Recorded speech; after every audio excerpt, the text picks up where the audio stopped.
From Feardemic, the publishers that brought you terrifying games such as Tales from Candle Forest, Burn House Lane, Remorse the List, No Son of Mine, The Padre, Evil Nun the Broken Mask, and Project Nightmare's Case 36 Henrietta Kenward, comes the global phenomenon that's stated as their most terrifying game yet.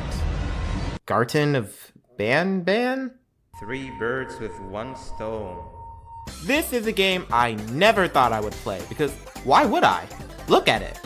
But, I don't know, it was on sale, Halloween, figured I could make a video on it, so why not? So yeah, I played the first 4 Garten of BanBan games, because they don't have the other ones on Switch, and this is my first experience with each game, so hi there, I'm a guy with a pineapple puppy, and today, this is my experience with Garten of BanBan. Let's get rolling.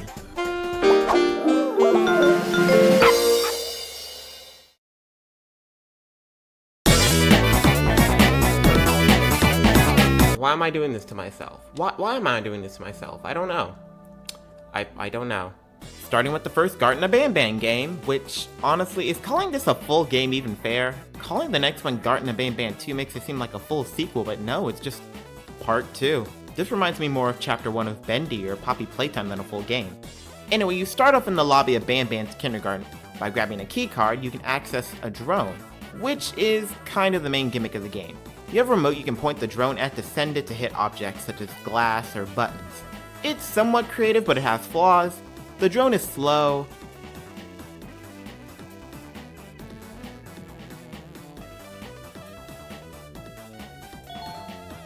Dumb.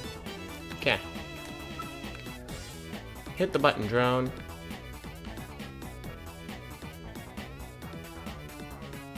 What are you doing? Hit the button. God. You seriously ran into the slide? You were kidding. And it teleports. Oh, now it's over there. Oh, it just legit just phases. Oh, okay. So it's not the best. Anyway, once you get in the main area, we get our first attempt at scariness, then we enter the playground. So the goal is to find 6 eggs and put them in the mouth of this bird that is obviously going to come to life later. Once you do that, the bird regurgitates a key card that you need. Use that key card to get a hammer and you can enter the ball pit area, which had the scariest moment of the game for me. Okay, I'm gonna... Oh! What was that? What was that?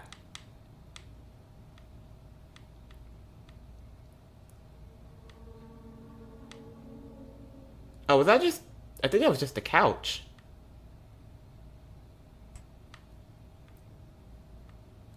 Was that just a couch? Ah, yep, there it is again. Okay, I'm getting scared unintentionally, which probably is not what the goal was. After a memory puzzle thing, you get another key card, but oh no, the bird is here. Hi, bird. Why are you looking at me like that? Oh, what the? Oh, I was standing too close. Oh. Why was I on his side? Why was I on his... Why was I on the bird's side? What kind of jump scare was that? Press A to be reincarnated. I got a side profile of the bird. Anyway, the bird is nice enough to not chase you until after the walkway is out, but once it does, you get a 10-second chase scene and then the bird dies. Hit the button! What the? Oh, shoot. That was kind of deep. Now, this is the only somewhat scary moment of the game, and meh. The only thing I did find somewhat creepy is watching the bird coming towards you, and there was a moment where the drone was being kind of stupid and didn't hit the button, and that was kind of tense. Do that.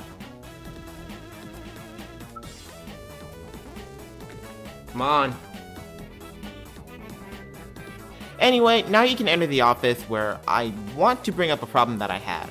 The buttons. Like here. There's a button above this locked door. I press the button and nothing happens. Because you're also supposed to hit this button above the other locked door across the room to open that main door. For some reason. Oh, why would a button be over here? What sense does that make? Or here. You know how you have to collect eggs? Well, one is in the slide, and the way you get it is by finding the random button that's on the playground for some reason. Then you hit the button on the wall, and then the egg just slides out. Why does it take 2 button pushes for something to fall out of a slide? The worst one, though, is the final room, where I legit had no idea what to do. There were 2 buttons in the room that were both unactivated. No clue or idea what to do until I tried seeing it if you could open the drawers in the desk and finding the button under the desk. Why is that there? And then once you push that button, you can hit the second button. And once you hit the second button, you can hit the third. Can we have better puzzles than just hit this button and hit this button and collect these items so you can hit this button? Maybe in the second game. Anyway, you go down the elevator, Jumbo Josh jumps on, and the game ends. So yeah, Garten of BanBan 1 is bad, but it's one of those so bad it's good things. I had a run where I died twice and I still beat it in like 10 minutes, but I think its short length makes it more forgivable with its flaws. So I guess we'll see how things go in the second game. As for this game on its own, like I said, it's really hard to count this as its own game considering how short and simple it is. This feels like a tutorial and not a very great one. This is a very meh game, but the only thing that makes it enjoyable to me is its short length. So when the next game is longer, how will that go? Well, I'm giving Garten of BanBan 5 pineapples out of 10, and let's take a look.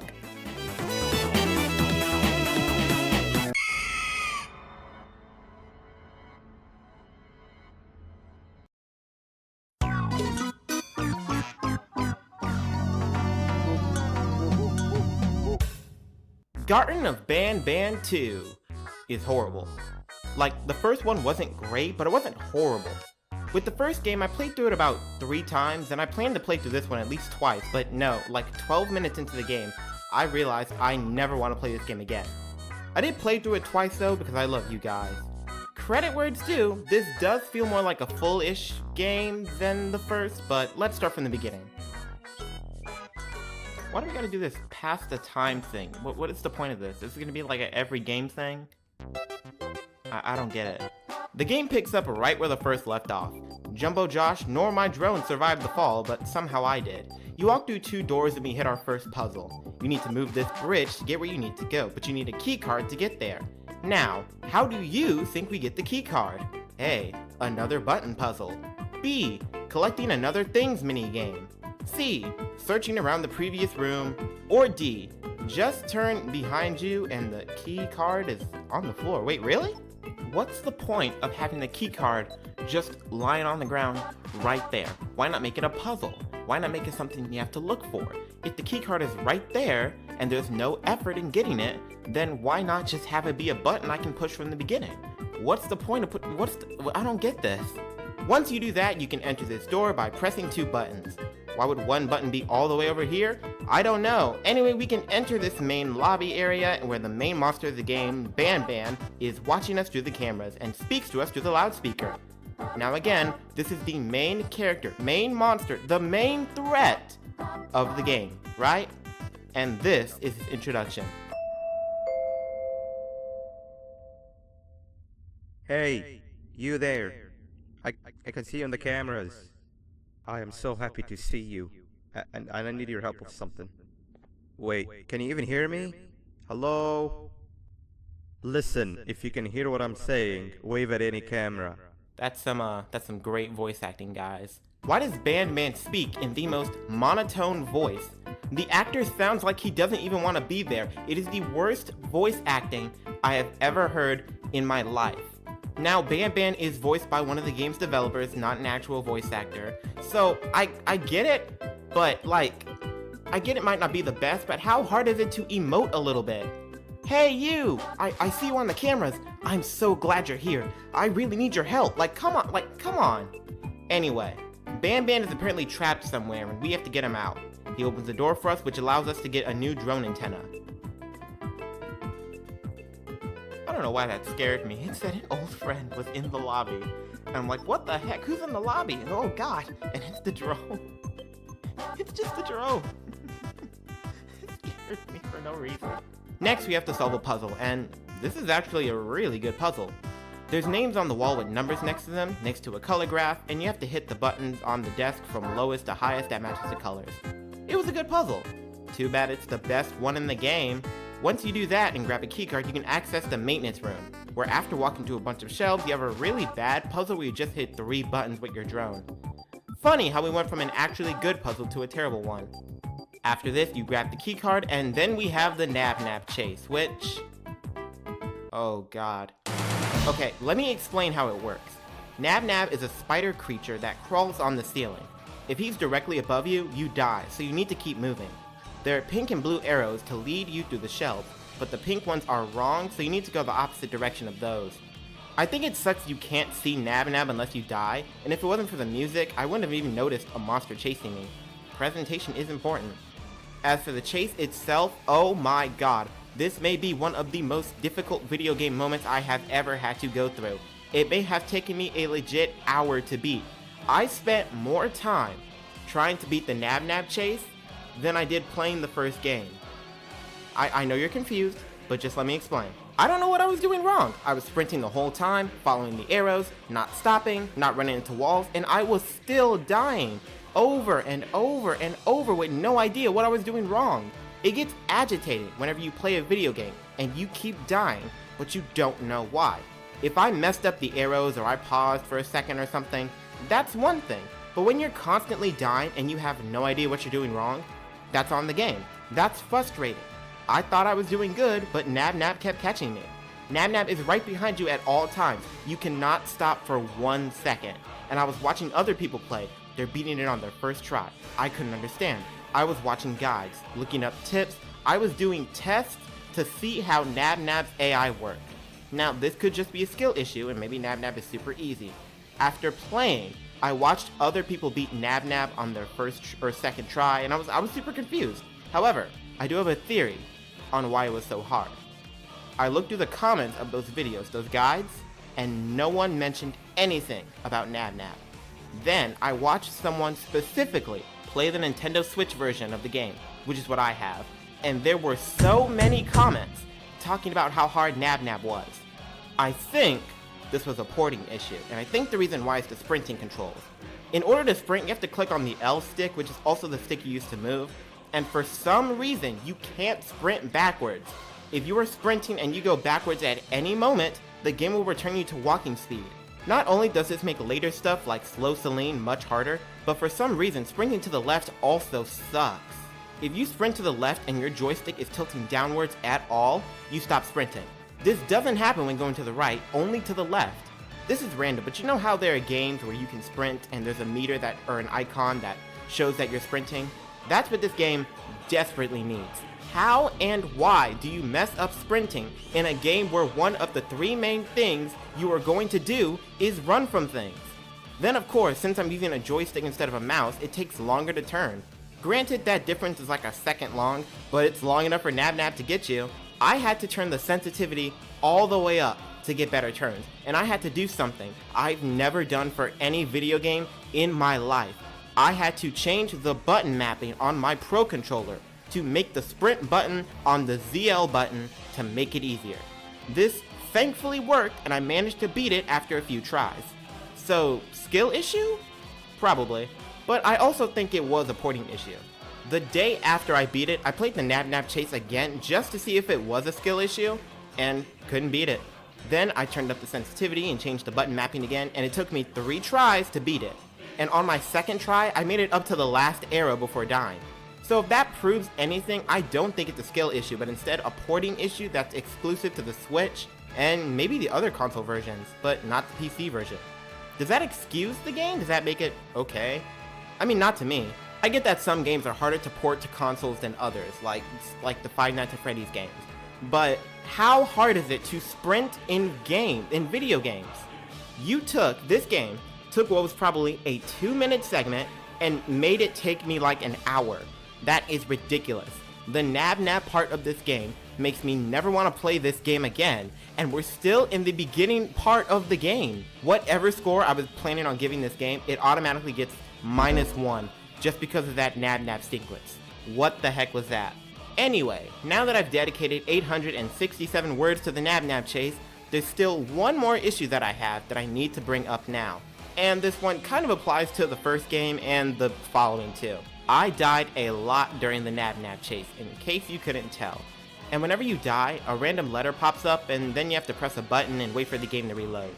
In a situation where you may have back-to-back deaths, which is a lot if you can't figure something out, this takes so long. If you were trying to have cryptic messages on your death screens like Poppy Playtime does, or have interactivity during your death screens like Bendy, that's fine, but make it go quicker, please. Anyway, we can finally move on. Nab doesn't appear in this game again, well, except for a secret thing, but anyway, thank God for that. So, with your newly acquired keycard, you can open the maintenance door. After an actually funny joke, BanBan knocks us out and gives us some more of that amazing voice acting. 3 birds with 1 stone. I get all of your key cards, I get the perfect specimen, and I don't have to deal with that thing down there. BanBan kidnaps us and takes us to a hospital room. Thankfully, he let us keep the drone, for some reason. Also, this room is really dark. It's so dark, I thought that was a wall, but nope, it was a pit where I died. How does that work? What? How is that a death? What? Okay. I actually got stuck in this room for like 5 minutes because there's buttons you need to hit with your drone, but usually if a button is gray, it needs to be activated, and if it's red, you can hit it, but the room was so dark, I couldn't tell the buttons were activated. Okay, it has to be something with but the button isn't is it? Oh my gosh, the button was activated. What the heck? I couldn't tell it was activated. So, to get out of the room, you have a drone puzzle where you have to lure the drone to break glass. This is actually another really good puzzle, is what I would be saying if the drone itself wasn't stupid. Anyway, this summons an elevator to the upper level of the hospital where I'm not even gonna ask why all of this is under a kindergarten. I don't understand these things. Are they sleeping? Are they dead? What the heck is that thing? Is it looking at me? Where do I go? What do I do? I don't know. Grab a syringe and you drain whatever that is out of all these cats and fiddles that are hanging out. This would have been a great opportunity for a scare by having one jump to life for a sec, but nope. There's one big creature who will kill you if you pass it at all, so you gotta hit its eye with your drone to get what you need. Now, there are 8 monsters on the wall, so you would assume that there are 8 monsters you need to find, right? Nope, you just need 7. Then you can fill up this tube and get a rocket to launch at the giant monster's eye. Now, once he's gone, you would assume that that 8 monster you need to find is in the room that was being blocked, right? So you can finish? Nope, just a key card for the next room. So I don't know where that 8th one went. I have a theory we'll see them later, but who knows? After this, you head back to the bridge from before and get to do a puzzle where you hit a button, then hit a button, then hit a button, then hit a button, then hit a button to open a door, which is exactly the type of puzzle I was hoping wouldn't be in this game. Then we have to walk down this really long hallway that's super long for no reason and hit 3 buttons to open a door. Now behind that door is Ophelia Bird, the bird from chapter 1, who also survived that fall somehow. Anyway, they start chasing us, but we're led into a room by this person. This is BanBan, and her lifelong dream is to be a teacher. Too bad she sucks at it. You look really rough. This is also a very bad voice actor. Just not as bad as BanBan, but not very good. BanBan will ask you a question with 4 answer choices, and you have to pick the correct answer by playing the correct tape. The only problem is that these answers don't make any sense. For example, one of her questions is, how hot is the sun? Your answer choices? Loud kid, popular kid, class clown, and sea life lover.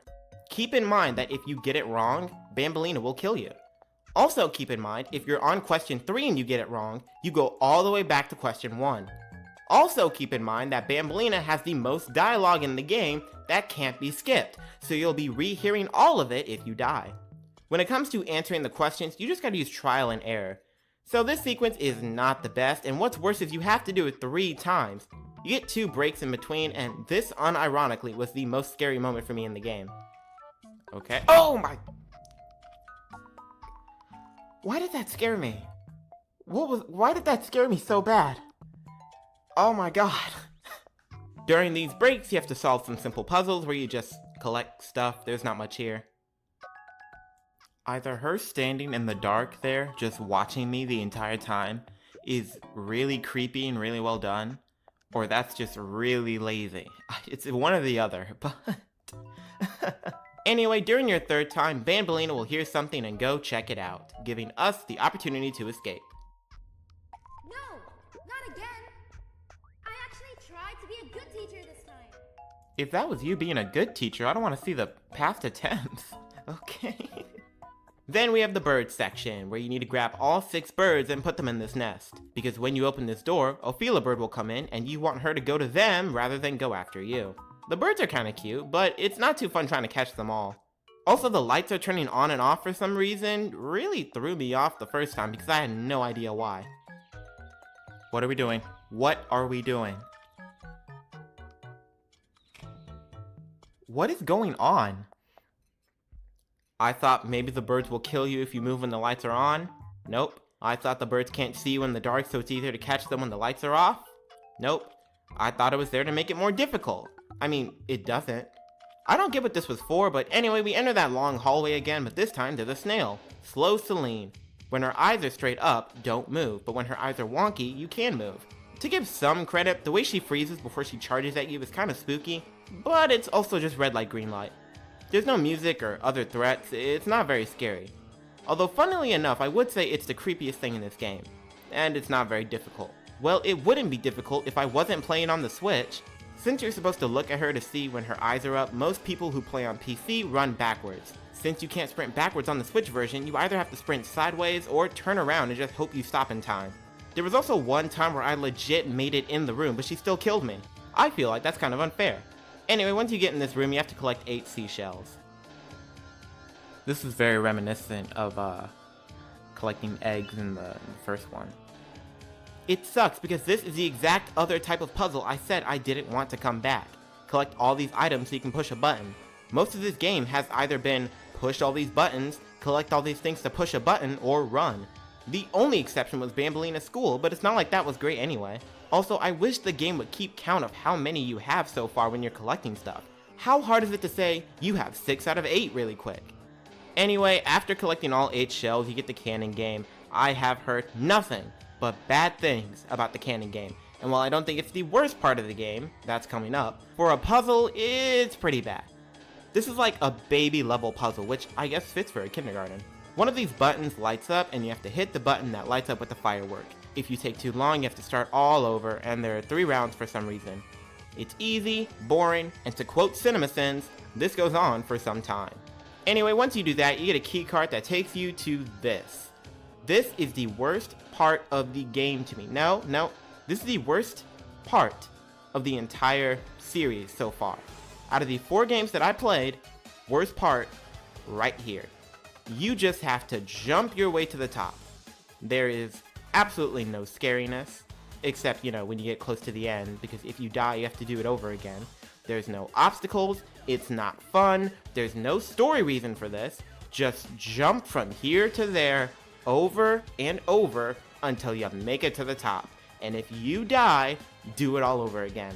You also can't move in the air to reposition yourself after you jump, which makes it even worse. And then combine that with the awful sprinting, so you back up to prepare for a jump and then realize you aren't sprinting because can't sprint backwards for some reason. The thing about this sprinting that sucks is that since you can't sprint backwards, I'm like backing up so I can run forward, with some momentum. But because you can't sprint backwards, it returns you to walking speed. So, there have been some close calls that I've had where I haven't been sprinting, and you need to be sprinting for some of these jumps. So I question why the not being able to sprint backwards thing is here. I've never seen that before in any game where you can sprint, and even if I have, it hasn't been this noticeable or this big of a problem. So I don't know why that's a thing, at least in this version. As I did this sequence, I had a lot of time to think, and you know what I realized? You know how the first game was one of those so bad it's good things? I think this one is just bad. The first one was bad, but it was fun. This one just had so many more sequences where I'm not enjoying myself. This is a long, boring sequence, after a very slow, boring sequence, after a slow, odd chase, after a weird sequence, after an unfair sequence that's kind of up to process of elimination, after a long, boring sequence, after a confusing sequence, after a lame puzzle, after the horribleness that was Nab Nab.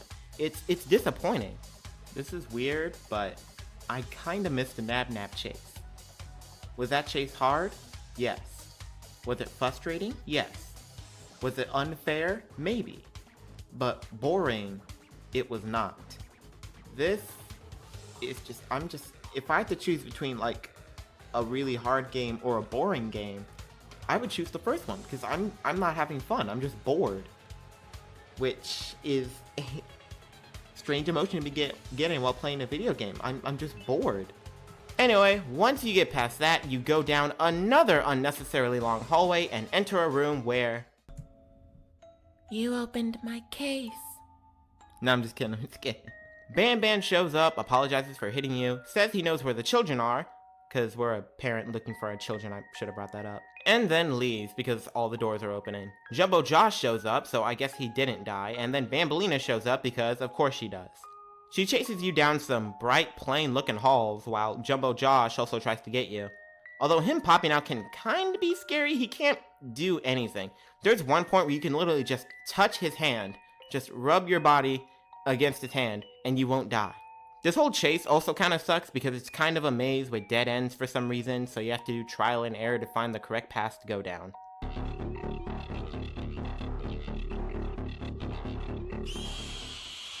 Why was there a dead end there? Why was there a dead end there? There was no indication that would be a dead end. What was that? How was that fair? Also, this is like the 4th chase to use this song. Do they really not have any other songs? Once you find the exit door though, you need to hit not the button straight ahead, but this button over here and lure Bambolina on this X so Josh can take her away until she probably comes back in the sequel. After this, you enter the room with the elevator, go down the elevator, the snail shows up again, and then the game fades to black and ends. Kind of abruptly. I guess that's kind of funny. And that's Garten of BanBan 2. Wow. That was garbage. After I finished the game, I sat trying to think about which segments of the game I liked, and nothing was really popping up. But the things I didn't like, oh, I had a list. I honestly was looking forward to playing the second game, but after playing it, you know what, game? It's not your fault, it's mine for being excited. Poor sequence after poor sequence after poor sequence. It's all just poorly made. You'd think there would be some improvements in a sequel, but nope, it's worse than the first game. If I was going to replay this game again, there is nothing that I will be looking forward to. I almost considered giving this game a 1. A 1! Do you know how hard it is to get a 1 from me? The only way for a game to get a 1 is that there has to be absolutely nothing in the game that I like. And I guess there is some stuff. I liked that first puzzle with the death. There's this one cool moment where Nab Nab is watching you that I didn't notice the first time. It's kinda cool you can customize the drone. Some of the jokes were funny, like 2. The baby birds were cute, and that's all I got. Not a lot, but it is something that I like, meaning it's not getting a 1. But there's so much stuff I didn't like that the score isn't gonna be much higher. -1 point for Nab Nab, and I'm giving this game 2 pineapples out of 10. I said for the first game that what made the first one enjoyable was its short length, and I was curious to see how the game would be when it was longer, and I found out it sucks. It really does feel like they didn't have much and just padded it out so the game would be longer. Probably so people couldn't get refunds on Steam. Looking on the bright side, either the next game is going to get a 1 or it's going to be better. After seeing what I hope is the lowest point in the series, let's see what Garten of BanBan 3 has to offer.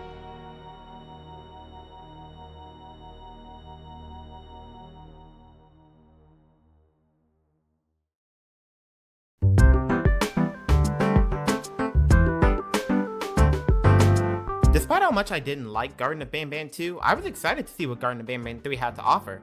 I even watched the trailer. Alright, we are starting Garten of BanBan 3.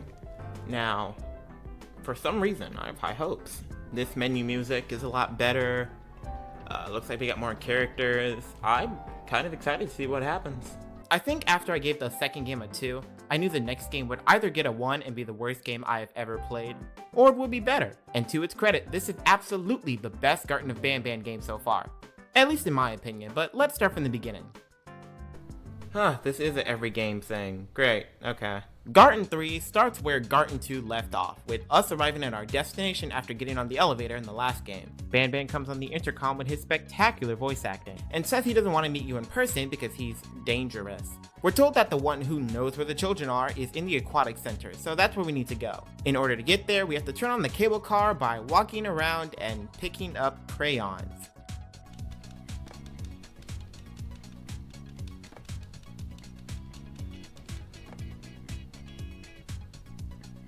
This is great gameplay.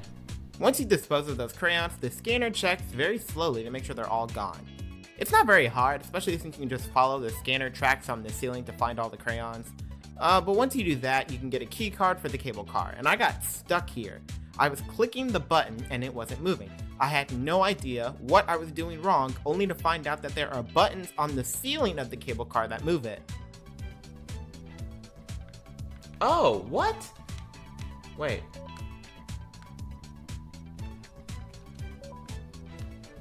Oh. Okay.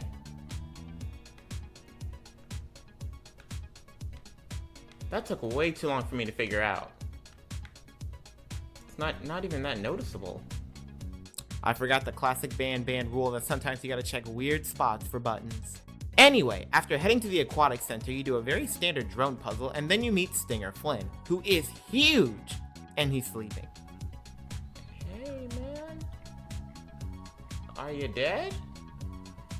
Are you sleeping? Do you just not notice me? Is this the way I'm supposed to go? I don't want to die, man. I don't want to die.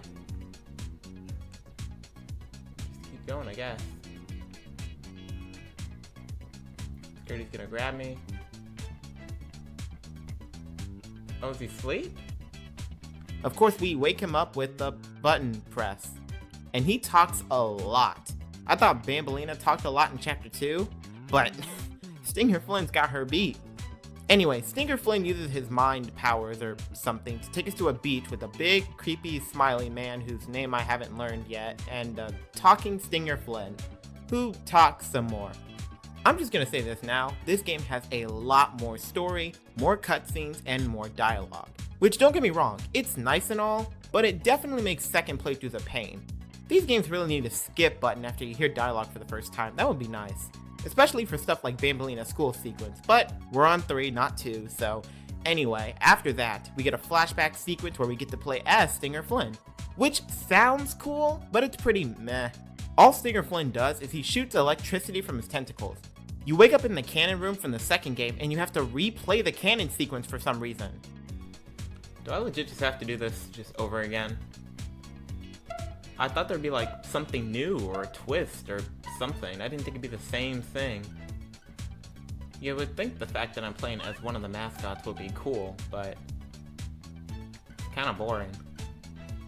Whose idea was it to bring this back again? Just as long as they don't bring back that obstacle course thingy. I think this is worse than the one in the second game just due to the aiming being stupid. Crazy how they made a bad thing worse. I mean, forget why they chose this lame sequence to bring back. Why would you bring back anything from the second game? How lazy do you have to be? You literally have to do all 3 rounds of the game again. Did the creators really like this part or something?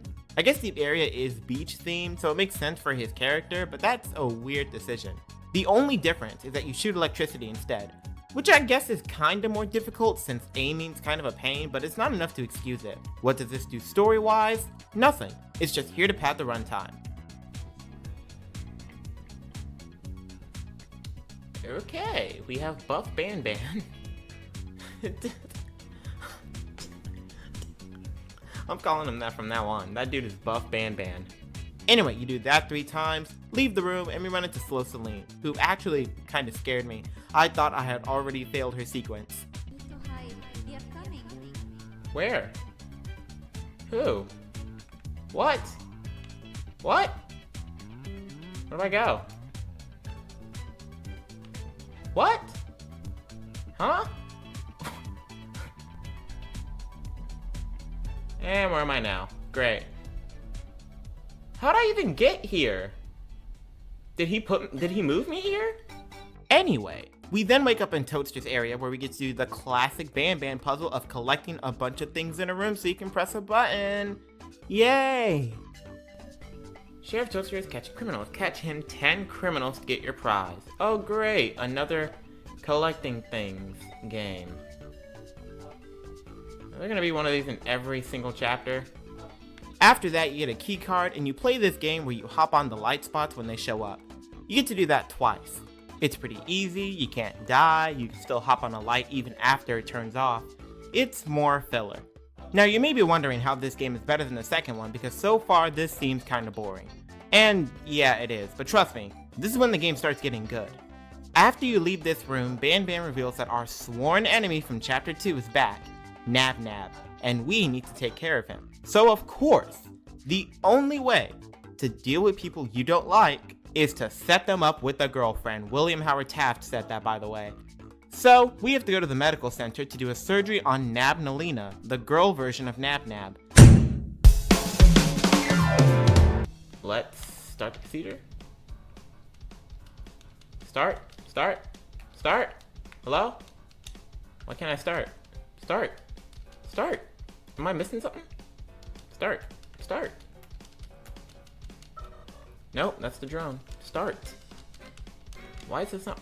Am I pressing the right button? No, that's the right button. What am I doing wrong?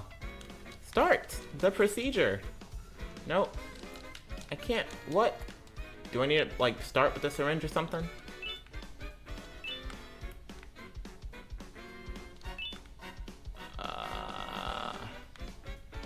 Start procedure. Okay, I know how it works. Can I please start the procedure? No? What am I doing? Am I missing something? Was I supposed to grab a key card or something? No? Okay. Start the procedure. Oh, shoot. Can I start now? Do I touch you again? Okay. Now I can start. Oh, this music again. BanBan gives us a really long explanation on how to perform the surgery, which I think is a bit too long, but here's how it works. You need to inject Nab Nalina with the correctly mixed concentrations by using the chart on the wall and mixing the colors correctly. You also need to turn these bars back to green using tongs whenever they change colors. You also need to use the drone to hit these buttons on the walls whenever they light up. You need to balance all three of those things because when one of these things isn't being dealt with, these tubes of Gidvanium will deplete. And if any of them deplete completely, you lose. This is the best part of the game in my opinion. Actually, this is the best part of any BanBan game so far. It was super fun, super tense. The multitasking aspect of it honestly reminded me of a FNAF game. I love how Nab Nab in the second game was terrible for me, but Nab Nalina was super fun. Although, on my second playthrough, I discovered something. If you're fast enough, you can legit only focus on injecting Nab Nalina and you'll win, because you can do the same concentration like back to back before it changes and it still counts. So you can win pretty easily that way, but I'm not going to let that detract from the sequence. It was still really fun. Although there's one thing, not just for this section, but for this entire game I want to bring up now. This game, like I said earlier, is much more story-based than the last one, and has a lot more dialogue and cutscenes. I played each game twice, and on my second playthrough of this one, seeing those cutscenes and hearing the dialogue again can get kinda boring. Especially when the game halts your progress so you can listen to dialogue. In the first room, you need to grab 2 batteries for your drone. You can get the first battery, but you can't grab the second until BanBan finishes talking. In the very next room, you need to pick up crayons, but you can't pick up any crayon until BanBan stops talking. At the beginning of the Nab Nalina section, BanBan teaches you what to do, but it was my second playthrough so I already knew what to do. But you can't start until BanBan finishes talking. And remember, I thought BanBan's explanation was long on my first playthrough. It's like they figured out they could use dialogue and cutscenes to pad out the game instead of bad gameplay. Although, I mean, if I had to choose between the two, I'm picking the dialogue. Anyway, we got an audio disc, we return to where Nab Nab is to play it. This summons Nab Nalina and Nab Nab, who meet for the first time. It's a beautiful moment. Nab Nab, for the first time in his life, isn't lonely. And then she murders him.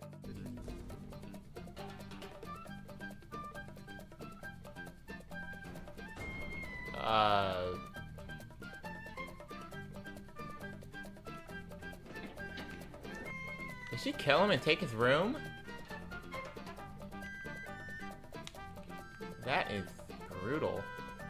Okay, yeah, I know technically Nab Nab just got taken by Jumbo Josh, but I'm sticking with the headcanon that she absolutely murdered him. Anyway, we head back to the cable car where we run into Stinger Flynn again, who's upset that we're still here. Although, to be fair, dude, you legit had me under a mind spell or whatever, and you put me in Toadster's area, so why you didn't just take me to the first floor or something, I don't know, but oh well. Stinger Flynn uses his mind powers or something to take you to, and I kid you not, a car with Stinger Flynn driving, with BanBan, Captain Fiddles, and Ophelia Bird, with Nab Nab running close behind, driving in the desert, listening to rocket music. This was hilarious. I believe we are lost.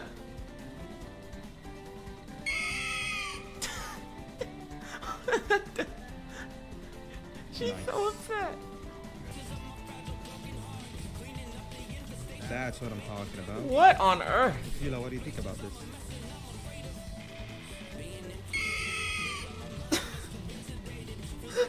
Your pathetic mouth utters another infuriating sentence, I will slip your whole body over a stupid party hat. Why are you looking at me? What the? Stinger crashes the car into one of those cacti that just pop up out of nowhere, you know those. And we get another flashback of Stinger. It's cool we get to go into this room we didn't get to explore in chapter 2, but what's in it isn't very fun. You legit just hit buttons. That's the game. And then you have to hit moving buttons. Then the buttons move faster. Alright, some increased difficulty. Then this happens. Okay. What? What? Great game design, guys. Seriously though, whoever came up with this, fire them. What do you mean there's only 2 defects? Actually, that makes sense. Anyway, after that, we get another actually really good scene. Although how we got here is a mystery. We're at a table with BanBan, who is nice and doesn't want to kill us anymore, and the corpse of Nab Nab, although I'm sure he'll come back to life in chapter 4. But you tried to kill me. And he tried to kill me. You also look really rough again. So we're in this room that we need to escape. Jumbo Josh keeps checking on us because he thinks we're dolls, so whenever he shows up we need to be back in the chair where we started. The whole room also needs to be the exact way it was when you started. So any doors you open or blocks you move need to be put back exactly how they were when Jumbo Josh checks on you. It's actually super fun and kind of challenging, although it didn't take me too many tries. The goal is to collect all these orange blocks so you can hit the buttons in this room. If the sequence has any flaw, there's these buttons you have to jump and hit, and they're kind of dumb. But I like everything else about this sequence. Well, there's one thing I'm mixed on. When Jumbo Josh checks the room and something isn't the way it was before, BanBan will say a voice line telling you what's wrong. Now, on the one hand, I think it would make for a much scarier moment if Josh checked on the room and you wait in silence for a sec before getting jump scared. It would make each check more tense in a game that's, supposed to be scary. On the other hand, I do appreciate that BanBan tells you exactly what you did wrong so you can fix it next time, because not knowing what you did wrong would probably get annoying. I guess it's fine the way it is now, but it's an idea. I'm shocked somebody like Jumbo Josh realized that those blocks were out of order. That's such a weird thing to notice. Hey, wait a second. Those blocks were black, green, red, yellow, not black, green, yellow, black. Time to murder everyone. What are you doing? Girl, go sit down. Go. Can I erase this? Okay. What are you thinking? Jesus, girl. Really? Draw stuff on the whiteboard? What are you thinking? You're the one who's like, no, that isn't how the secret club entrance is supposed to look, and you're drawing on the whiteboard. Now, I just want to bring up the fact that even though this is the best Garten of BanBan game, this is kind of the end of the good stuff. The rest of the game kind of just drags from here. So, yeah, even the best isn't too good. But After this sequence, we get a key card that gives us access to the final area we haven't been to yet.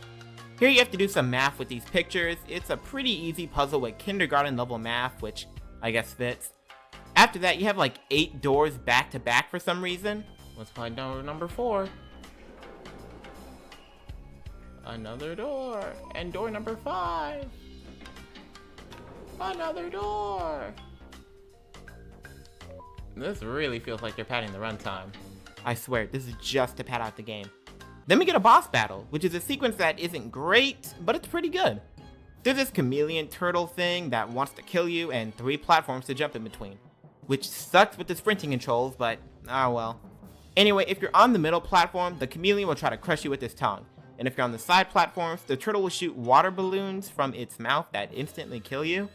What you want to do is use your drone to hit these buttons so a rocket falls, and so you can put a rocket on its tongue. Do this 3 times and it dies. For a boss fight, it's alright. If you don't count chases, it's the first boss fight in the series and it's pretty decent. One complaint I have besides the sprinting making jumps hard sometimes is that only one of the buttons will light up and sometimes you just gotta wait for the next button to light up. I get why they aren't all on, but if the next button would just light up immediately after you place a rocket on their tongue, it would be a nice quality of life feature. Anyway, once you kill them, you get party hats for Mr. Kebab. I'm calling it right now. Mr. Kebab Man is going to end up being the main villain of the series. He destroyed the ball pit or whatever, took all the children. Once you do that, you have to push Mr. Kebab to the end of this hall. Use Mr. Kebab to get this bird to move, and I have named the bird Percy, because why not? And yeah, in the next game, I learned that their name is Little Beak and they're a she, but you know what? I'm just sticking with Percy, because why not? Do I bring you with me? Oh, God! Okay. That got me. Huh. Okay. I'm embarrassed that I got scared by Garten of BanBan. Okay, good job. Okay, you actually scared me. You know what? Good job, game. Grabbing Percy causes the door to open and causes Tarta Bird, the male version of Opila Bird, to come out. You have to jump on the back of the bird, which was kind of hard to do, so I died a few times. And what really sucks is when you die, Mr. Kebab loses his party hats again. So you have to go back to the boss room, grab the party hats, go back to Mr. Kebab, give him the party hats, push him down the hall again, catch Percy, and try to jump on Tarta's back again. And if you die, you gotta do it all over. At least let Mr. Kebab keep the hats, man. Anyway, once you jump on his back, you get to ride him, and Percy gets to ride Ophelia. You press a button that legit does nothing, and then Stinger Flynn shows up mad because you still haven't left yet. He realizes BanBan has been helping you out because he wants to eat your pancreas, and he turns BanBan into Buff BanBan, and then we get a chase scene. Tarta Bird runs on his own, but you can control his speed. You come across doors that are either lit blue or pink. If it's blue, you need to reach the door first, but if it's pink, Ophelia and Percy need to reach it first. I believe the distance between you and the doors decreases as the chase goes on, so it does get a bit more difficult. Although Buff BanBan realistically can't catch Ophelia for fairness reasons, so he really can't catch you unless you screw up a door. This is an interesting idea for a chase, but the problem is that as long as... Because, like, Pink is not going to die. There's no way that Pink can die. I wish BanBan was kind of closer, just to give some more fear to the whole thing. Anyway, then we have the ending, which I will describe to you as best as I can. Buff BanBan corners you, but you're saved by Jumbo Josh, and while you, Tarta, and Ophelia run up the stairs, Buff BanBan fights Jumbo Josh, and loses. Josh is about to kill Buff BanBan Kingpin style when Stinger Flynn interjects, but then Jumbo Josh grabs Stinger Flynn and body slams him, causing Tarta to fall, and then Ophelia jumps off to commit suicide. It is wild. Anyway, we leave. Percy decides that he's going with us to chapter 4. We get on the elevator and fade to black. So you're coming with me? I'm going to name you Percy. Because why not? I guess I will see you in chapter 4, Percy. That's Garten of BanBan 3. I had less to say about it than 2, but to be fair, most of the stuff I had to say about 2 is negative. This one was much better and is definitely the best game in the series so far. Unlike 2, there's a lot more sequences I liked in this one. Nabnalina's section, Jumbo Josh's section, the car scene was hilarious. I am struggling to locate the being who asked for your opinion. And the final chase and the boss fight were alright. There were some sucky parts. Playing as Stinger Flynn sounds cool on paper, but the game does nothing interesting with it. There's a lot more story, but there's a lot more cutscenes and dialogue that can't be skipped, meaning repeat playthroughs will drag. The voice acting is still meh, Toadster's area was meh, and there's some smaller nitpicks I have. Despite that, I'm giving Garten of BanBan 3 6 pineapples out of 10. This is definitely an improvement over the past 2 games. I appreciate the puzzles and sequences not being as repetitive as they were in Chapter 2, which honestly may be why I like Nabnalina and Jumbo Josh's sequences. They're creative and unique. I hope we get to see more stuff like this in the next game. It actually has me really excited to see what 4 has to offer, although I'm kinda scared because it could be much worse. Well, there's only one way to find out. Let's dive in the Garten of BanBan 4.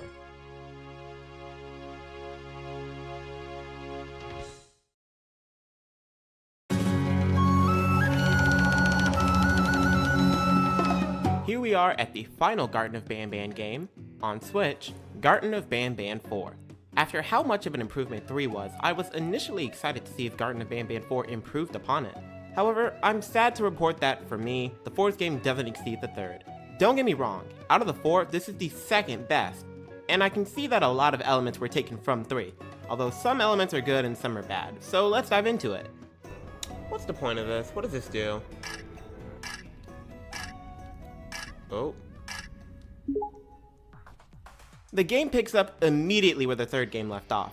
You and the baby bird, which I've named Percy, are in the elevator. Now, instead of telling you how the chapter starts, I'm just gonna show you my reaction. Okay, I guess I do. Can I see? Yeah, what the heck? Oh, what? What?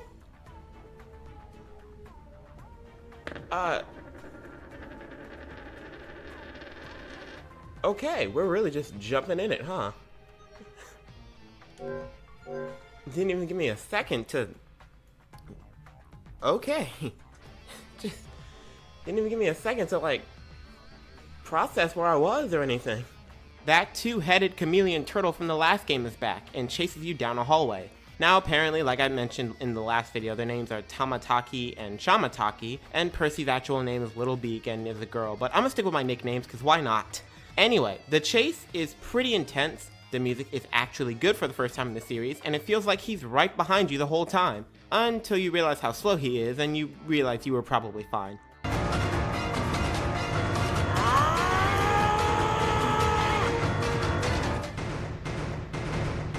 Whoa, I was way in front of it.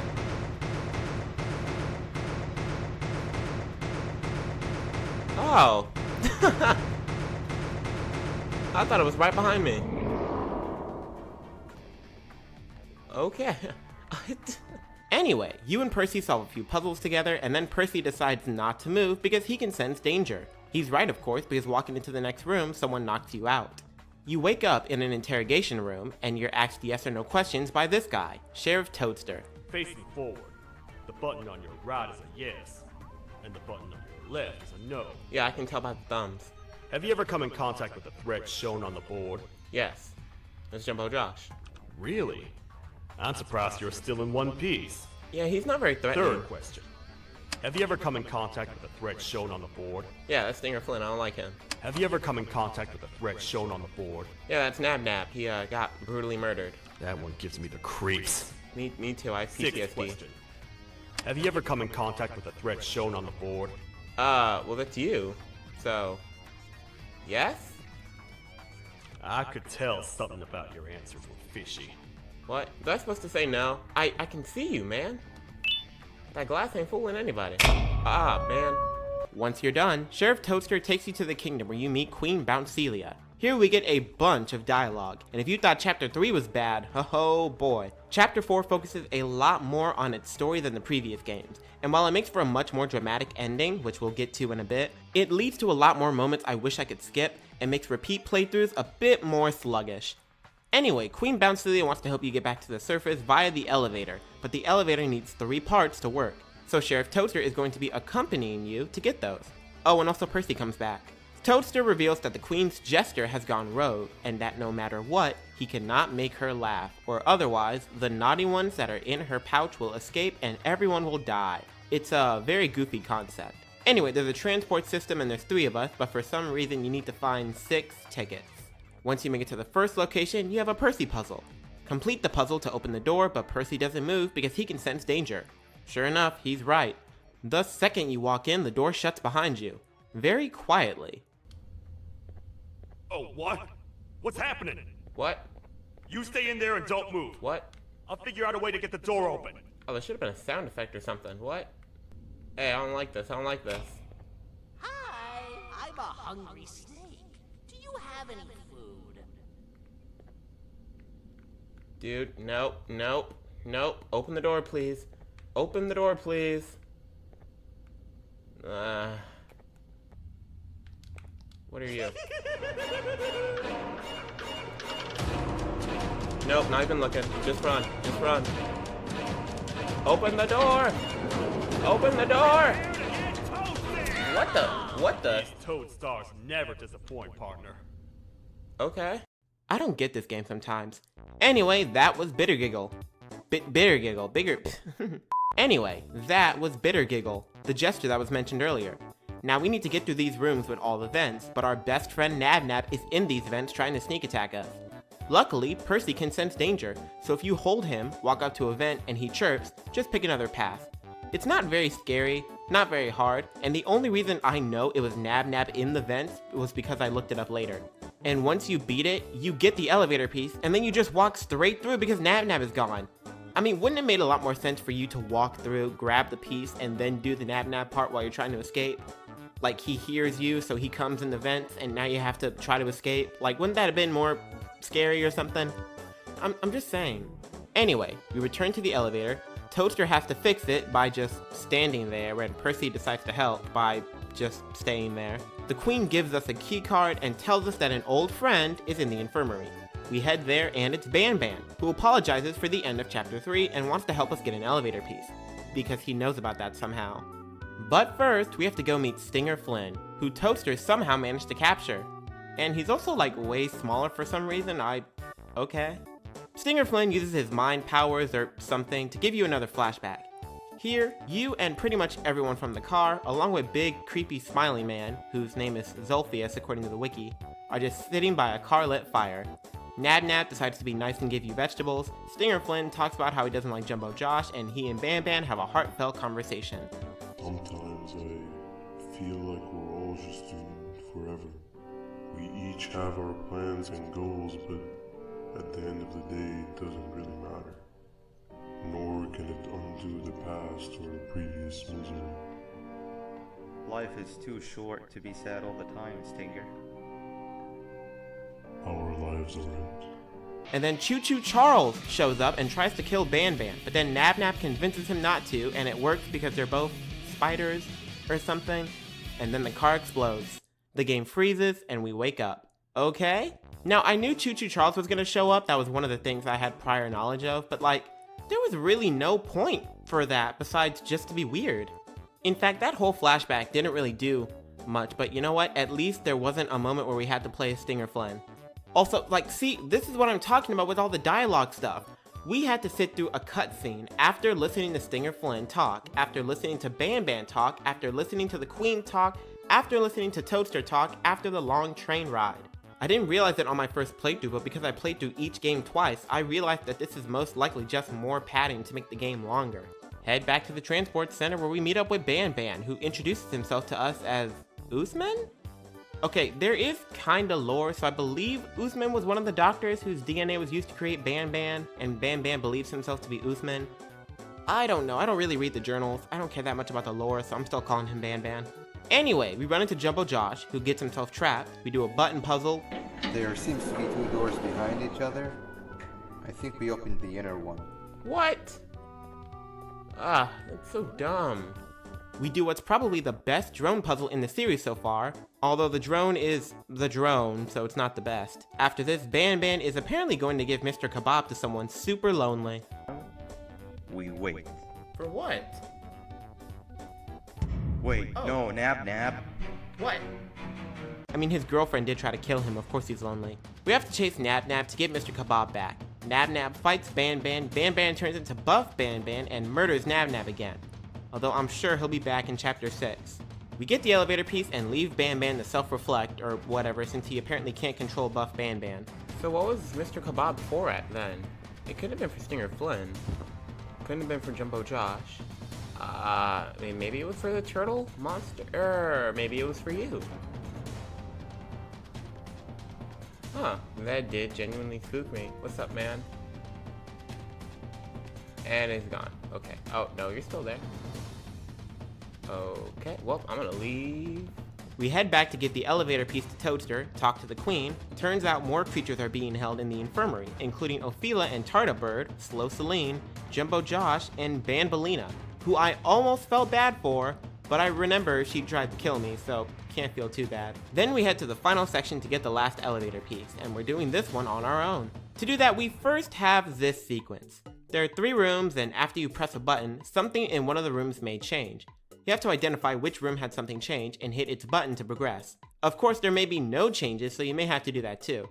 You have to do this 6 times to progress. I thought the changes were going to be like ridiculously small and hard to notice, but no, it's usually the bathtub is missing or this stack of boxes is completely gone. Didn't get any wrong, got on my first try, wish it was a bit harder. In fact, when the lights go off, if you walk around the rooms, you might get to watch the object disappear, which makes it way easier. Then we enter the next room where Bitter Giggle flees and the Kittysaurus enters.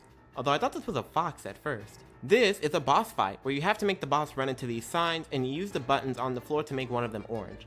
You then have to lure the boss to hit the orange sign. Once all 4 signs have been hit, the boss dies. It's an alright boss battle. You're given no instructions, so the hardest part is figuring out what to do. Her charging is also kind of wonky since sometimes she gets too close to you or it takes too long to charge. I think the chameleon turtle fight from the last game is definitely better. Also, this happened.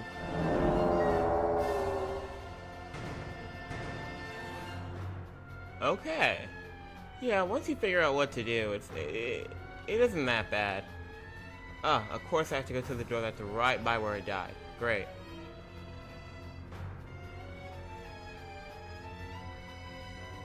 Oh, you gotta be kidding me. You have to be kidding me. There's no way. No, no, no, no, no, no. Come on, game. Oh, you gotta be kidding me. You gotta be kidding me. No, no, no, no, no. Come on. Game, no. Please. Oh, no. Come on. I'm gonna have to reload the save. That's wonderful. Great. Great design, guys. Ugh. Don't make me do the boss again. It would be lovely if I wouldn't have to do the boss again. I know I'm gonna have to, but... Oh, sweet! Alright. Phew. Kittysaurus. Oh, it was a cat. I thought it was a fox. After this, for some reason, there's another collecting things section. Why do these have to be in every chapter? Why? Who is asking for these? The first one was fine. The second one sucked. The third one was okay. And this one is okay too, I guess, but I don't want any more. Please. Ugh. I know they're gonna be in the next one too. Anyway, after this, we grab the elevator part, but Bitter Giggle traps us in the room. Gives a long speech about how he needs to make people laugh, it's his purpose or something, and now that Toadster is distracted, he's gonna go make the queen laugh. He leaves, but we escape. Like, super easily. We rush back to the queen, but Bitter Giggle and Kittysaurus are already there, cornering the queen and Percy. Percy freaking dies, and then comes a giant monster bird who fights the Kittysaurus. Where the heck is Toadster at? Oh, so Bitter Giggle tells a joke, and... Your Majesty, tell me, Don't do it. what did the train conductor say to the kangaroo? No, don't listen. Oh, No!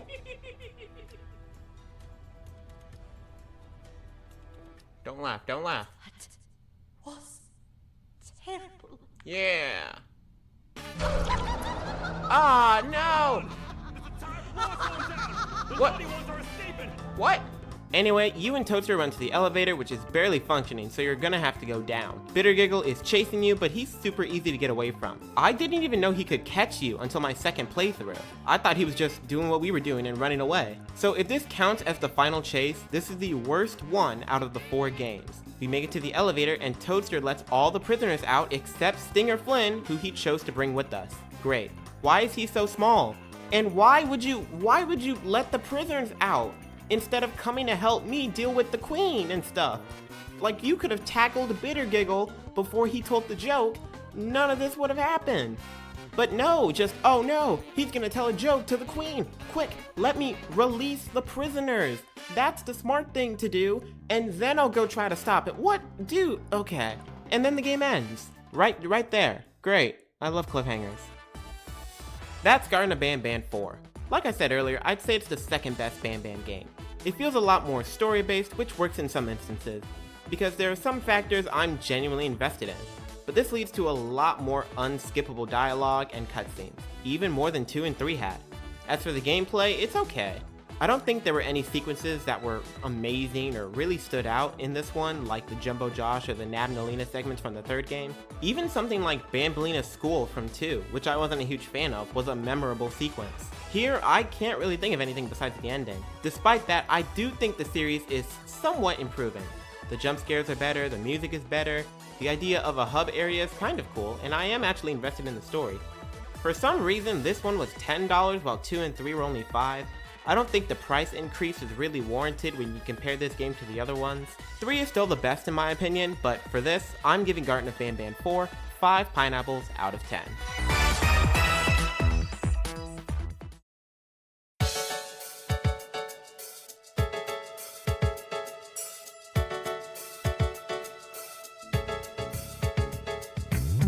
As of right now, we don't have a Garten of BanBan 5, and 6 and 7 and the soon-to-be-released 8 aren't available on Switch, which is what I played these games on, so for right now, this is the end of my Garten of BanBan journey.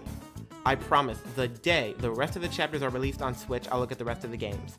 Personally, I kinda want to. I would say I'm invested, and I want to see where the series goes.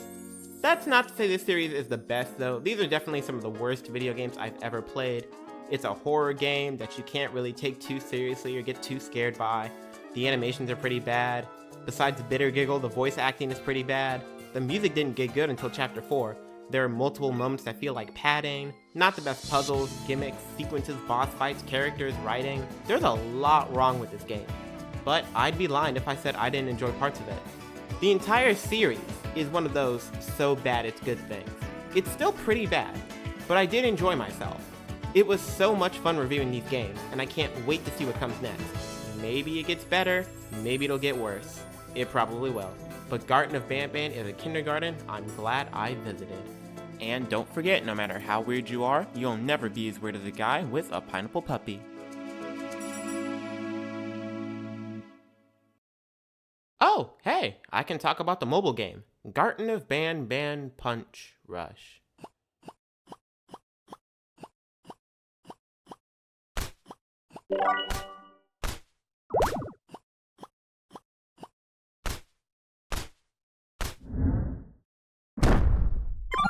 Well, would you look at that? It looks like something will be getting a 1 out of 10 today after all.